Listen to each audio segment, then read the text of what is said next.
Un defibrillatore è stato donato da una ditta agrigentina e allocato nella frazione di Giardina Gallotti al fine di aumentarne la sicurezza.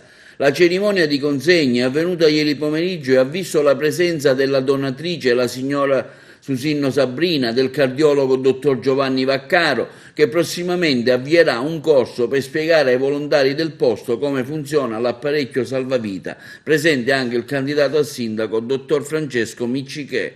Perché qui abbiamo già l'oratorio, abbiamo il campo sportivo per l'oratorio e quindi avere questo strumento salverebbe tante vite, perché non sappiamo, ci auguriamo che non ci siano problemi, ma nel caso in cui ci fosse un problema così, noi saremo in grado di intervenire sul posto prima degli esperti, diciamo così. E quindi grazie per questa iniziativa, ci viene veramente incontro alla necessità, una delle necessità del quartiere. Abbiamo donato questo defibrillatore perché comunque ci siamo accorti che la comunità di Giardina Gallotti ne era sprovvista e quindi abbiamo pensato bene che comunque un apparecchio del genere poteva essere utile nel caso in cui si avverte un malore improvviso e che non c'è un medico pronto a intervenire.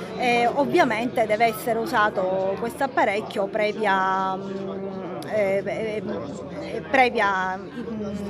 istruzione che ovviamente faranno molto presto. Intanto ho accolto positivamente l'invito della Farmamedical e la ringrazio per questo prezioso dono che verrà custodito qui in chiesa.